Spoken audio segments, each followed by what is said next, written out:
আচ্ছা, যেভাবে আমরা লাইটিং করলাম, এখন আমরা যদি সিম্পলি রেন্ডার দিয়ে দেখি,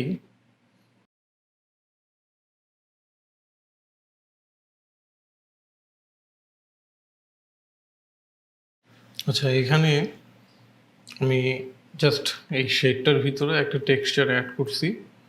সেটা হচ্ছে জাস্ট হচ্ছে যে আমাদের যে লুমিনেন্সের মধ্যে যে আমরা যে ব্যাকলাইট ইউজ করলাম, লুমিনেন্সে যে ইফেক্টে যে হ্যাঁ এখান থেকে আমরা যে ব্যাকলাইটটা ইউজ করলাম, সেখানে সেটিংস কিন্তু আমরা জানি যে এখানে 30 এবং শ্যাডো ইন্টেন্সিটি ডিফল্টলি 60 থাকবে।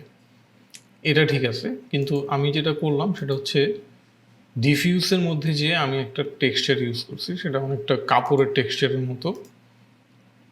এই যে এই ধরনের লাইটের যে ধরনের কাপড় ইউজ হয় এরকম একটা টেক্সচার আমি ইউজ করছি। আমি এটা দিয়ে রাখবো ডিসক্রিপশন বক্সে, আমি এগুলো দিয়ে রাখবো টেক্সচারগুলো। তার চাইলে আপনারা এর চেয়েও বেটার অনেক জিনিস হয়তো ইউজ করতে পারেন। তো সিম্পলি যেটা করা হয়েছে, এখানে এই টেক্সচারটা আমি এখান থেকে ধরাই, এখানে ক্লিক করে আমি টেক্সচারটা ধরাইছি। ডিফিউজে যেও আমি কিন্তু সেম কাজটাই করছি। দুইটা জায়গায় আমি ওই একই ওই কাপড়ের মতো যে ফিল আসে সেই টেক্সচারটা এখানে ইউজ করেছি, আর লুমিনেন্স যা ছিল তাই। এটাকে ইউজ করে লাইটটার এক ধরনের কাপড়ের একটা ফিল আনার চেষ্টা করা হয়েছে। আচ্ছা, এখন হচ্ছে যে আমরা যে শুধু সম্পূর্ণ ওয়ালটা নিয়ে চিন্তা করি যদি, তাহলে ওয়ালটার মধ্যে আমি একটা টেক্সচার ইউজ করতে চাই। আচ্ছা, তার আগে আমরা একটু নামকরণ করতে পারি চাইলে। ডাবল ক্লিক করলে আস্তে করে দুইবার ক্লিক করলেই নাম করা আসবে, অপশন আসবে।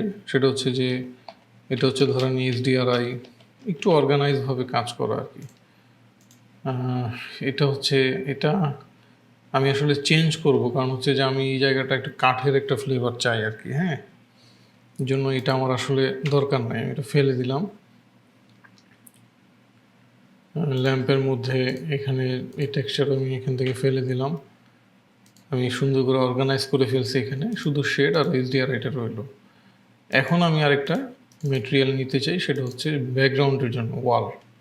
তো আমি ওয়াল লিখে এখানে কালার থেকে প্রথমে আমি যে টেক্সচারটা নিব সেটা হচ্ছে যে আমি এখানে টেক্সচারটা দিয়ে রাখছি, এটা হচ্ছে যে এটা আমি ডিসক্রিপশন বক্সেও দিয়ে রাখবো। একটি স্কোয়ার সিমলেস টেক্সচার, এই ধরনের ওয়াল টেক্সচার আপনি অনেক পাবেন। তো আমি এখানে মেটেরিয়ালের মধ্যে এসে আমি এটা ধরে দিলাম, নো দিব। ঠিক আছে, জাস্ট হচ্ছে যে আমি এখন এই ওয়াল যেখানে আছে, এই যে ওয়াল নামে ফোল্ডার করছি আমি, এখানে মেটেরিয়াল আমি অ্যাপ্লাই করে দিই। এই মেটেরিয়ালটা আমি এখানে দিয়ে দিলাম প্রথমে, কিন্তু এটা যেভাবে পড়ার কথা সেভাবে হয়নি। ইউভি ম্যাপিংটা বাদ দিয়ে আমরা এই ধরনের স্কোয়ার অথবা ফ্ল্যাট সারফেসের মধ্যে আমরা কিউবিক দিতে পারি সবসময়। তো এখানে যদি সাপোজ 50 দেই, তাহলে কেমন হয়? বেশি ছোট ছোট হয়ে যায়। 100ই মনে হয় পারফেক্ট, তাই না? তো এখানেও দিলাম, এটাকে কন্ট্রোল ধরে ড্র্যাগ করে আবার এখানে দিলাম, এখানেও দিলাম। দুইটা জিনিসের মধ্যে পড়লো। স্পেসিফিক আমরা যদি একটা নির্দিষ্ট জায়গায় দেখি রেন্ডার করে, তাহলে দেখা যায় কি হয়েছে।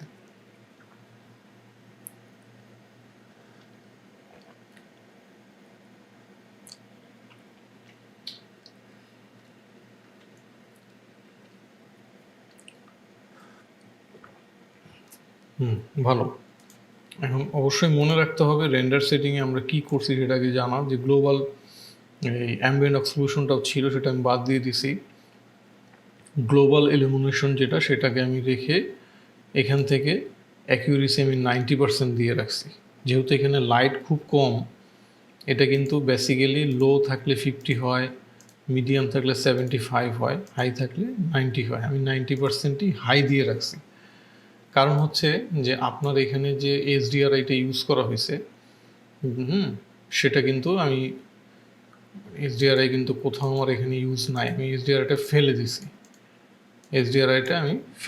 কারণ হচ্ছে যে আমার যে জিনিসটা আমি চাচ্ছি সেটা হচ্ছিল না। তো সেক্ষেত্রে এইচডিআরআই আমার দরকার নাই। তো যা হবে পুরো সিনটা জুড়ে যে লাইটিংটা হবে, সেই লাইটিংটা শুধুমাত্র এই একটা সিঙ্গেল লাইটের উপর বেস করে হবে। এই জন্য লাইটের বাউন্স যদি বেশি হয় তাহলে এখানে গেইন বা নয়েজ কম আসবে। এই জন্য আমি এটা বাড়াই দিচ্ছি, কিন্তু এটা অনেক বেশি কিন্তু রেন্ডার টাইম বাড়ায় দিবে, কিন্তু কিছু করার নাই বিধায় আমার এটা করতে হয়েছে। এবং ফার্স্ট বা প্রাইমারি মেথড হিসেবে আমি ইনগ্রেডিয়েন্টস ক্যাশ রাখছি। আর দ্বিতীয়টা হচ্ছে আমি বেসিক্যালি সবসময় লাইট ম্যাপিং ইউজ করি, কিন্তু যেহেতু এখানে লাইট সেন্সিটিভ একটা জায়গা, এই ক্ষেত্রে হ্যাঁ রেডিওসিটি যেটা নামে আছে সেটা দিলে খুব ভালো হয় আর কি, লাইট সেন্সিটিভ ইস্যুগুলোর মধ্যে আর কি। গামা আমি যদি চাই বেসিক্যালি এখানে 1 থাকে, কিন্তু গামা বেসিক্যালি আমরা সবসময় 2.2 ইউজ করি, কিন্তু যেহেতু এই জায়গাটা লাইট সেন্সিটিভ আমার একটু ডার্ক লাগবে, সেক্ষেত্রে আমি 1ই দিয়ে রাখছি আর কি। এই হচ্ছে আমার রেন্ডার সেটিংয়ের মধ্যে ছিল। আর এখন সেক্ষেত্রে আমার ওয়ালের টেক্সচার আমি হয়ে গেল। দ্বিতীয় কাজ হচ্ছে আমার হচ্ছে টেবিলের টেক্সচারটা। তো আমি টেবিলের টেক্সচারটা নিব।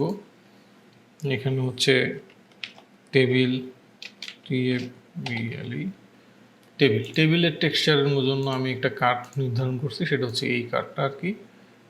এটা টেক্সচার দেওয়া আছে, এটাকে আমি ধরে জাস্ট হচ্ছে কালারের মধ্যে এখানে ফেলে দিলেই হয়ে গেল। আমার কিন্তু এখানে কাজ করতে হবে।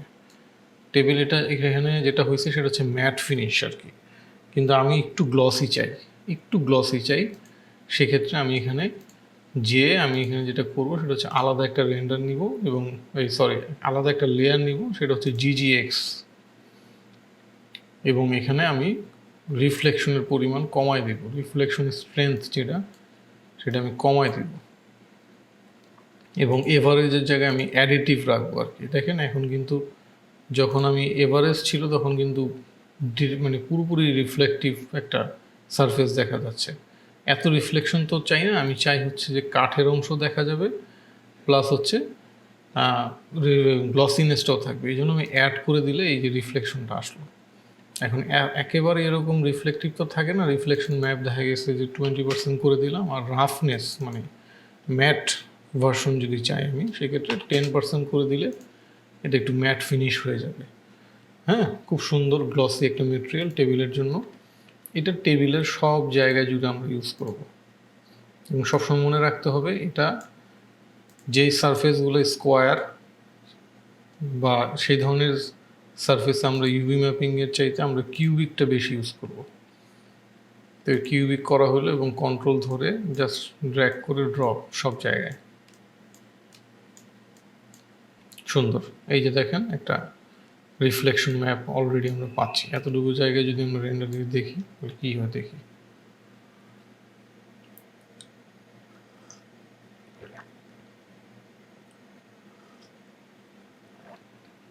খুব সুন্দর,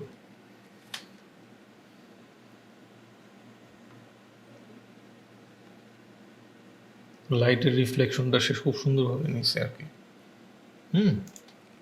ঠিক এরকমই আমরা এই যে লাইট হোল্ডার যেটা, সেটার জন্য আমরা আলাদা একটা লেয়ার নিব, মেটেরিয়াল নিব, সেটাও কাঠের একটু ডার্ক কাঠ আর কি। এই যেটা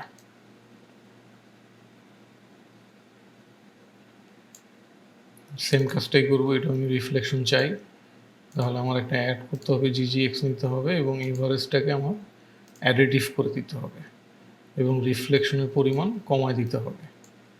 এবং আমার যদি রাফনেস চাই, আমি যদি একদম ডাইরেক্ট গ্লসি না চেয়ে একটু স্মুথ ম্যাট ফিনিশ থাকে, তাহলে সেটার জন্য আমি এটা করে নিলাম। এটার নাম হবে স্ট্যান্ড, লাইট স্ট্যান্ড। এটাকে আমি লাইটের অংশে ফেলবো, ল্যাম্পের শেড হলো এই স্ট্যান্ড হচ্ছে এটা।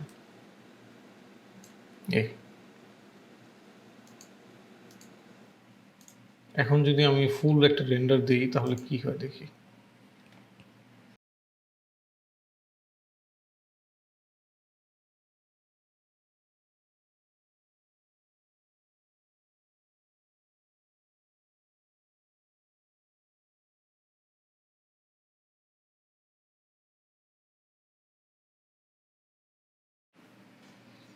খুব সুন্দর গ্লসি একটা ব্যাপার স্যাপার তৈরি হয়েছে এখানে।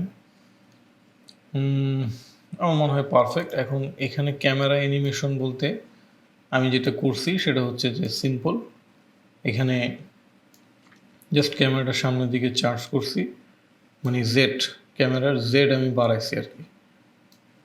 জাস্ট হচ্ছে যে জেড বাড়াইলে আমি সামনে পিছনে যেতে পারবো, এরকম একটা জাস্ট করা হয়েছে। এবার আরেকটা অ্যানিমেশন, সেটা হচ্ছে লাইট ফ্লিক করতেছে।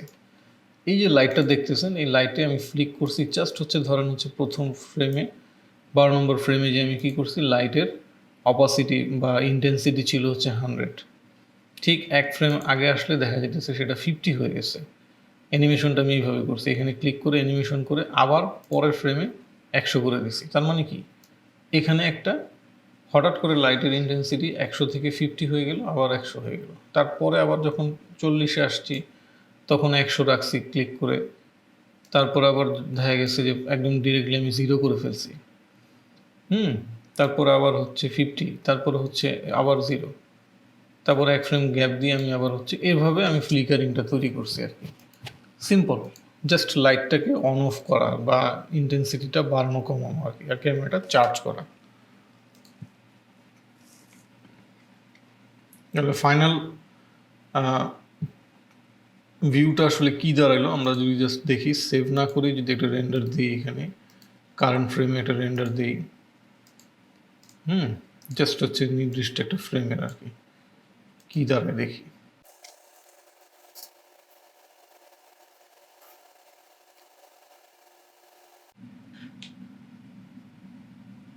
খুবই সুন্দর রিফ্লেকশন আসছে লাইটের।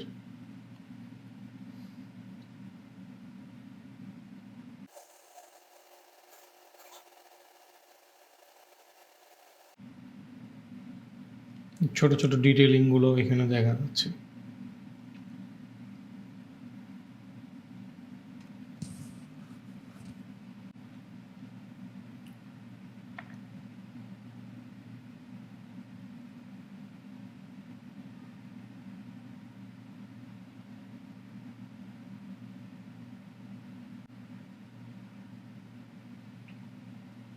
খুব সুন্দর। তো আমার এখানে লাগলো হচ্ছে 1 মিনিট 12 সেকেন্ড আর কি। তো বেসিক্যালি আমাদের মনে রাখতে হবে যে এটা ফিজিক্যালের রেন্ডার দেওয়া, এবং ফিজিক্যালের গ্লোবাল ইলুমিনেশন আমরা দেখলাম যে কী করতে হবে, এবং সাথে সাথে ফিজিক্যালও যা দেখবে যে আমরা মিডিয়াম করে রাখছি। এটাকে হাই করে দিলে হয়তো সময় আর একটু বেশি লাগবে, কিন্তু রেন্ডারটা আরও স্মুথ হবে, আরও সুন্দর হবে। এই হচ্ছে এই পর্বের শেষ অংশ আর কি। এবং আপনার বাসায় চেষ্টা করে আমাকে ছবি পাঠাতে পারেন, ফেসবুকে আমাকে ছবি পাঠাতে পারেন ইনার ফ্রেমের পেজে, এবং আপনারা নেক্সট কাজগুলোর মধ্যে কি কি দেখতে চান, আপনাদের কি কি প্ল্যানিং আছে, কি কি কাজ টিউটোরিয়াল হিসেবে দেখলে বা পাইলে আপনাদের জন্য সুবিধা হবে, সেগুলো আপনারা কমেন্টসে লিখে রাখতে পারেন। তাহলে আমার জন্য সুবিধা হবে যে আপনারা আসলে এক্স্যাক্টলি কী চান, সেই বিষয়গুলো নিয়ে আমি টিউটোরিয়াল বানাতে পারবো আর কি। হ্যাঁ, ধন্যবাদ, ভালো থাকবেন।